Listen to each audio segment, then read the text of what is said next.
Selain kau tiada yang lain ada padaku di surga. Selain kau tiada yang lain yang ku ingini di bumi, yang ku ingini di bumi. Sekalipun dagingku dan hatiku habis lenyap, gunung batuku dan bagianku,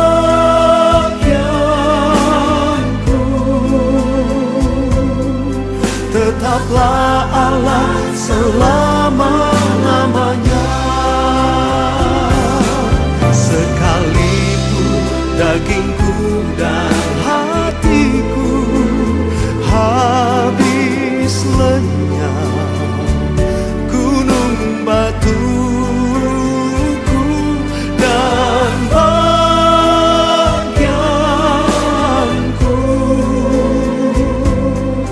tetaplah Allah selama-lamanya.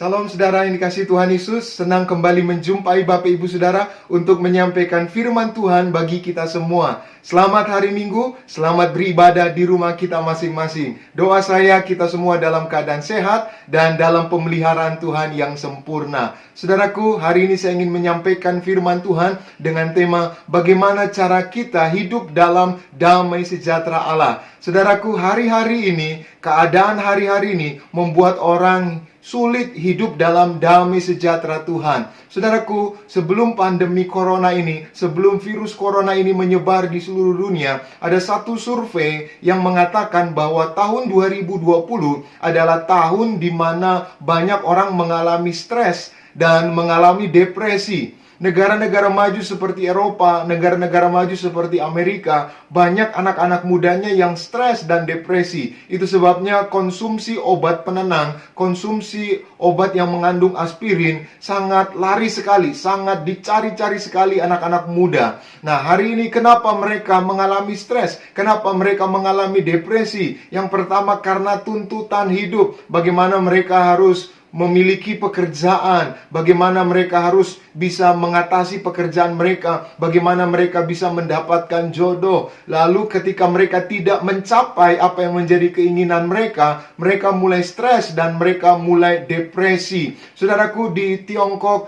banyak orang mengalami atau melakukan operasi plastik, yaitu operasi plastik wajah. Untuk apa? Untuk mendapatkan pekerjaan. Untuk apa? Untuk mendapatkan jodoh. Kenapa? Karena begitu sulitnya, begitu tekanannya, dan akibatnya apa? Membuat mereka stres. Ada yang berhasil, ada yang tidak berhasil. Itu sebabnya tahun 2020 tahun yang begitu berat, tahun yang begitu sulit, ditambah lagi dengan masa-masa sukar akibat pandemi virus corona ini. Tapi hari ini saya ingin menyampaikan firman Tuhan bagi kita semua, agar damai sejahtera Kristus menguasai hati dan pikiranmu. Saudara, apa yang disebut damai sejahtera? Orang seringkali menafsirkan salah tentang damai sejahtera. Damai sejahtera tentang perasaan tenang. Saudara, damai sejahtera bukan perasaan tenang. Damai sejahtera adalah kepastian yang Tuhan berikan. Saya bacakan di dalam Injil Yohanes pasalnya yang ke-14 ayatnya yang ke-27. Demikian firman Tuhan.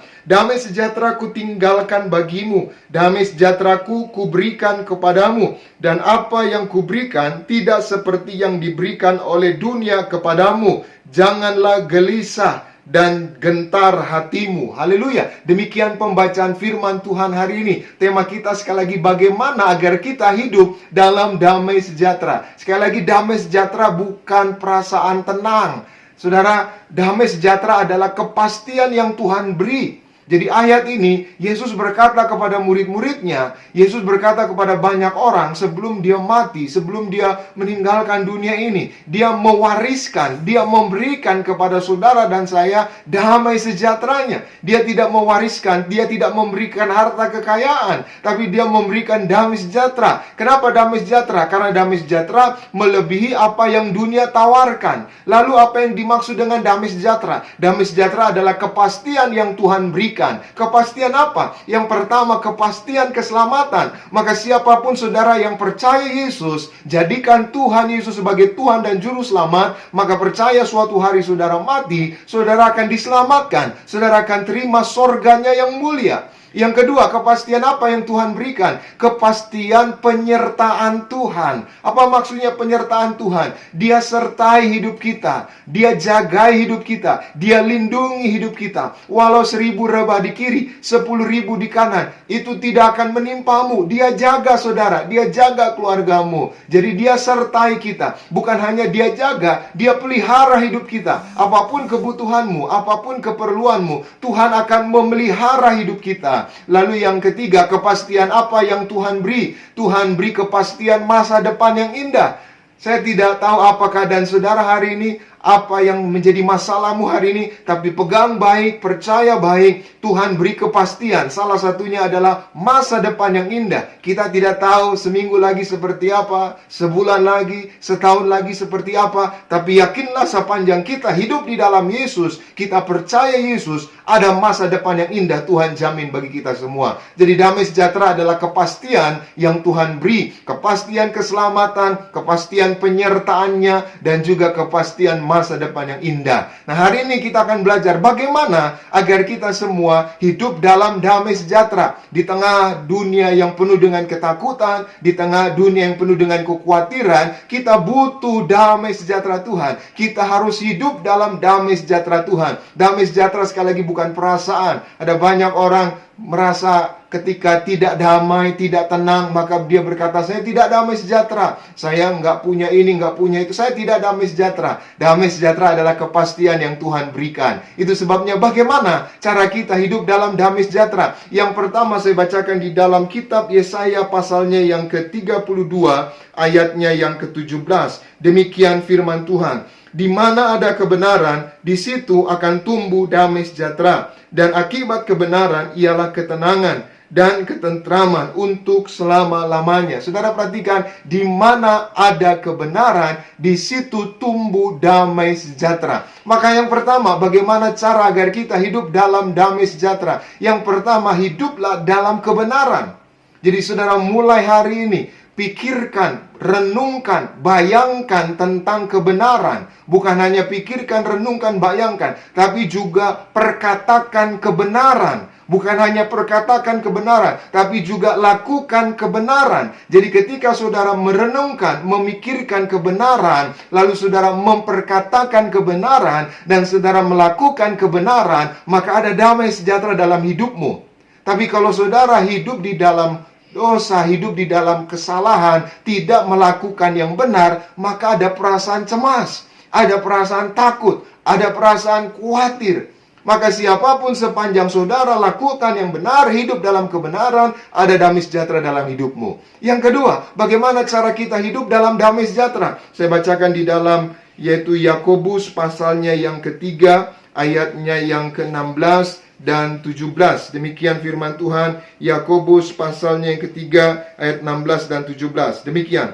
Sebab di mana ada iri hati dan mementingkan diri sendiri, di situ ada kekacauan dan segala macam perbuatan jahat. Tetapi hikmat yang dari atas adalah pertama-tama murni, selanjutnya pendamai, peramah, penurut, penuh belas kasihan, dan buah-buah yang baik, tidak memihak, dan tidak munafik. Saudara perhatikan, hikmat yang dari atas bicara tentang pendamai, peramah, penurut. Maka yang kedua, saudaraku, bagaimana cara agar kita hidup dalam damai sejahtera? Yang kedua, hiduplah damai atau hiduplah berdamai dengan semua orang. Ketika kita hidup berdamai dengan suami kita, berdamai dengan istri kita, berdamai dengan orang tua kita, berdamai dengan keluarga kita, maka ada damai sejahtera Tuhan timbul, ada damai sejahtera Tuhan tumbuh dalam hati kita. Tetapi ketika kita memiliki kebencian, kepahitan, kekecewaan, tidak akan ada damai sejahtera. Itu sebabnya yang kedua, bagaimana agar kita hidup dalam damai sejahtera Tuhan. Yang kedua, hiduplah berdamai dengan semua orang. Dan yang ketiga, bagaimana cara kita hidup dalam damai sejahtera Tuhan. Saya bacakan di dalam Matius pasalnya yang ke-6 ayat 31 dan 32. Demikian firman Tuhan. Matius pasalnya yang ke-6 ayat 31 dan ayatnya yang ke-32. Demikian firman Tuhan, dikatakan, Sebab itu janganlah kamu khawatir dan berkata, apakah yang akan kami makan, apakah yang akan kami minum, apakah yang akan kami pakai. Semua itu dicari bangsa-bangsa yang tidak mengenal Allah. Akan tetapi Bapamu yang di surga tahu bagaimana bahwa kamu memerlukan semuanya itu. Saudara perhatikan firman Tuhan. Tuhan Yesus berkata, janganlah hendaknya kamu khawatir. Maka yang ketiga, bagaimana cara agar kita hidup dalam damai sejahtera Tuhan? Yang ketiga, hidup dalam ucapan syukur dan jangan khawatir. Saudara, tidak ada satupun kebaikan dari kekhawatiran.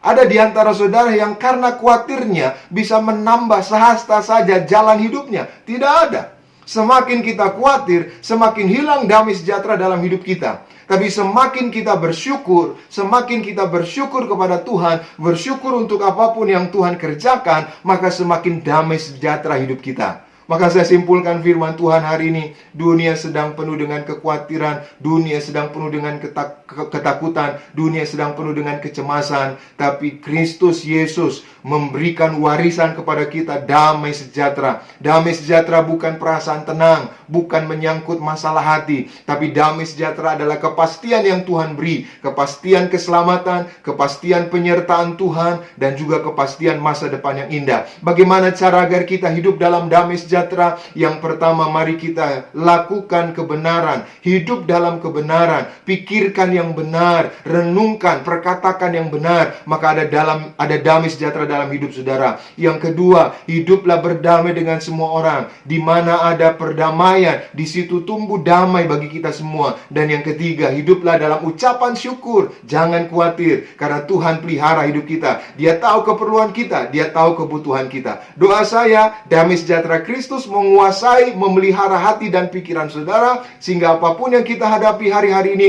kita tetap kuat dan kita keluar sebagai pemenang di dalam Tuhan Yesus. Haleluya, amin. Mari kita berdoa. Bapa, di dalam nama Tuhan Yesus, terima kasih buat firman-Mu. Kami sudah diingatkan bahwa Engkau telah mewariskan, Engkau telah meninggalkan, memberikan kami damai sejahtera. Damai sejahtera adalah kepastian keselamatan yang Tuhan berikan, kepastian penyertaan Tuhan, dan juga kepastian masa depan yang indah. Tolong kami semua agar kami hidup dalam damai sejahtera-Mu. Itu sebabnya kami mau hidup dalam kebenaran, kami mau selalu hidup dalam ucapan syukur, tidak khawatir, dan kami mau hidup berdamai dengan sesama. Doa hamba, siapapun yang sakit Tuhan sembuhkan, yang lemah Tuhan kuatkan, yang terikat Tuhan lepaskan. Lakukan perkara-perkara yang ajaib bagi setiap kami. Di dalam nama Bapa, Putra, dan Roh Kudus, di dalam nama Tuhan Yesus, kami berdoa, kami mengucap syukur. Haleluya, amin. Demikian firman Tuhan hari ini. Doa saya kita diberkati Tuhan. Selamat hari Minggu. Shalom.